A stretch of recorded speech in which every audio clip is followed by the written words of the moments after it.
ચાલો તન્વીબેન, આપણે કાબરનું અને મોરનું ને કુકડાનું જોડકનું આપણે જોયું. એવું પડખે એક ચિત્ર આપ્યું છે કાગડાભાઈનું. તો કાગડાભાઈનું આપણે જોડકનું બનાવો તો આવડશે? હા. બનાવો. કાળો કાળો રંગ છે, કા કા કરે છે, એઠવાડ એ ખાય છે. બોલો ભાઈ કોણ છે? કાગડાભાઈ, કાગડાભાઈ. સરસ. ચાલો હેત, આપણે પોપટભાઈનું જોડકનું બનાવો તો. લીલો એનો રંગ છે, આકાશમાં એ ઉડે છે, બાકી એની ચાંદ છે. બોલો ભાઈ એ કોણ છે? પોપટભાઈ છે, તો પોપટભાઈ છે. નાની એની આંખ છે, ઘૂ ઘૂ કરે છે, આકાશમાં એ ઉડે છે.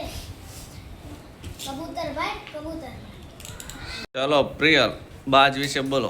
તે જેની આંખ છે, તે જેના પાક છે, પહાડ પર એનું ઘર છે. બોલો ભાઈ કોણ? એ તો બાજ ભાઈ, બાજ.